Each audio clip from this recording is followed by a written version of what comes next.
Extra this morning is brought to you by First State Bank, and with that, here is Kevin Lee. Thank you very much, Dennis, and good morning, everyone. Our guests today are Kathy Carney and Suzanne Klingma is here to talk about the Community Shredding Day coming up not very far away, right, Kathy? Just Thursday. That's right, Kevin. This will be our Valley Bank and Trust Company's 6th annual Community Shred Day. That's amazing. It's been 6 years. That you guys That's a have been lot of doing paper this. through the shredder, quite definitely. Yeah. All right. Let's talk about the times and the shredding truck and all that stuff. People we need to thank for the availability of this. Absolutely.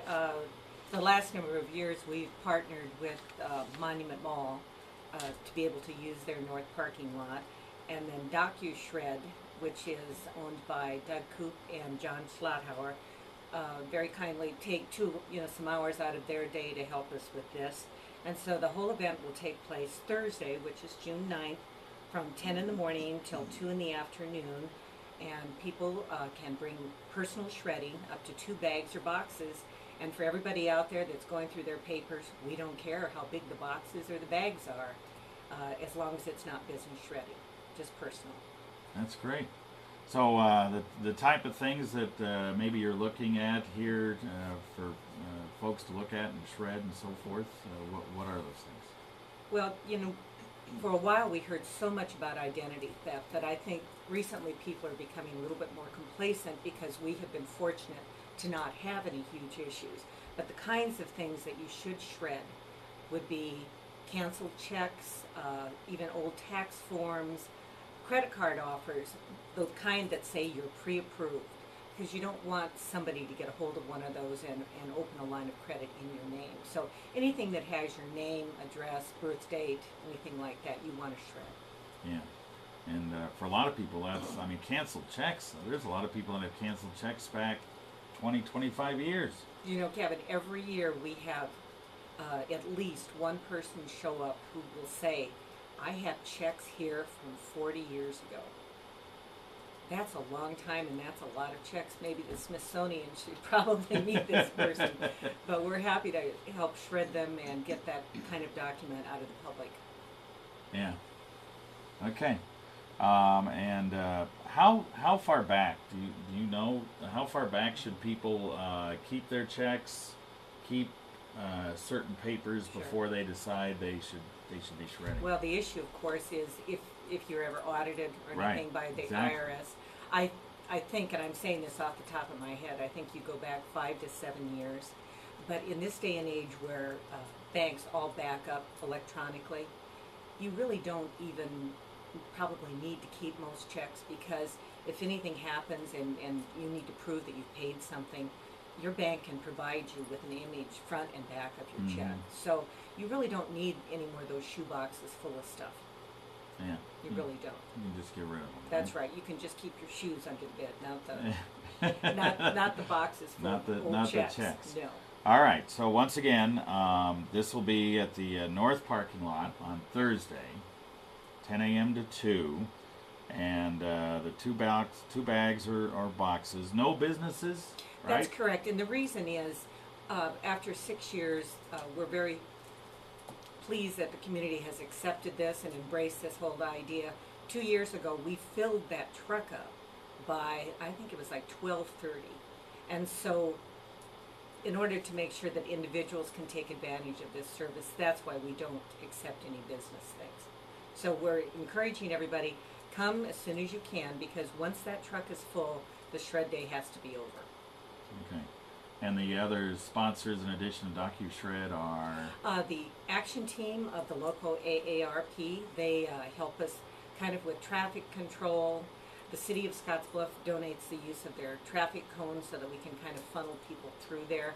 So if people want to come to the shred day, enter from the east side, kind of the entrance where you go in, the main entrance of Monument Mall, and you'll see us standing there with the traffic cones pointing them in the correct direction. All right. Very good. Now we get to the other part. We'll talk about that after this 30-second timeout.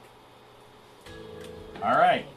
Suzanne, why don't you grab that little mic there? Checking account really makes sense for you?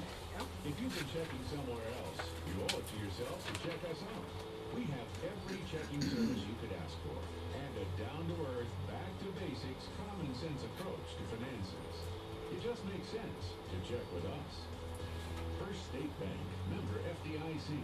It just They have makes the sense. same guy for all of these. All right, we are back. Suzanne Klingma is here to talk about the other part of this whole entire day, and that's the fact that the Humane Society is going to be accepting donations, right? Exactly. We are going to be accepting cash donations or different items that we need in the shelter. Some of the big items that we need is cleaning supplies like Clorox, dish soap, laundry soap, which has to be liquid laundry soap because our washing machine won't accept that. Kitten and puppy chow is very important because of the fact that we are now into the puppy and kitten season, and we are to capacity, and it's going to be this way all summer. So we need to make sure that all the animals have enough food. Some of the things that you can donate are old blankets, no pillows, and things that we can use in the kennels for the animals to lay on. And of course, if you want to do treats or anything like that, one of the big things too that we do for the dogs is we fill the Kongs with peanut butter, so we can always use peanut butter also. But any items that you are interested in donating to us, we will take, either monetary or the items that I've mentioned. All right, you guys are going to be set up there from 10 to 2. We will. Any place in particular, or just pretty much right where they're doing Right, the doc, right yeah, where they're doing right the doctor where they're shredding? doing. Mhm. Okay. And we'll have a table out there, and now last time we were there, we were across from where AARP was set up. Okay. All right. How are you guys doing as far as animals and so forth? You have more animals now than you've had in the past. What's the situation? Well, always springtime we get a huge amount of animals, and we are to the capacity. I mean, every kennel is full in the cats and in the dog adoptions. We are promoting a adopt a cat at a reduced amount for the kittens, and then for the adult cats. And I'm not sure what the reduced prices are, but come in and check.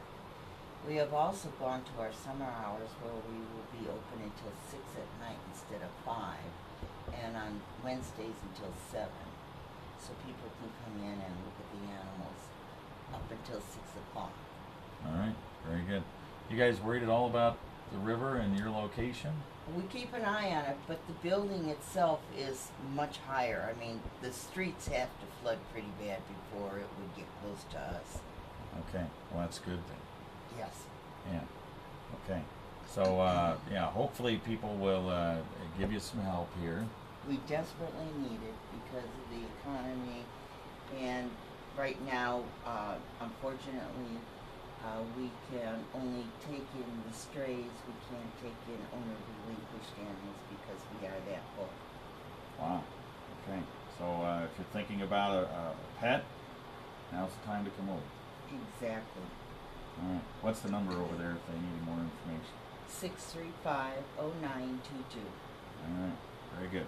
Don't forget, DocuShred Day coming up 10 a.m. to 2 p.m. Thursday, June 9th, the Northeast parking lot of Monument Mall. Valley Bank and the Humane Society will be there along with the AARP and the DocuShred people. So put it on your calendar. Thanks, you guys, for coming in. Thank you, Thank Kevin. you. All right, back to you, Dan. Okay, good deal. I could have said something about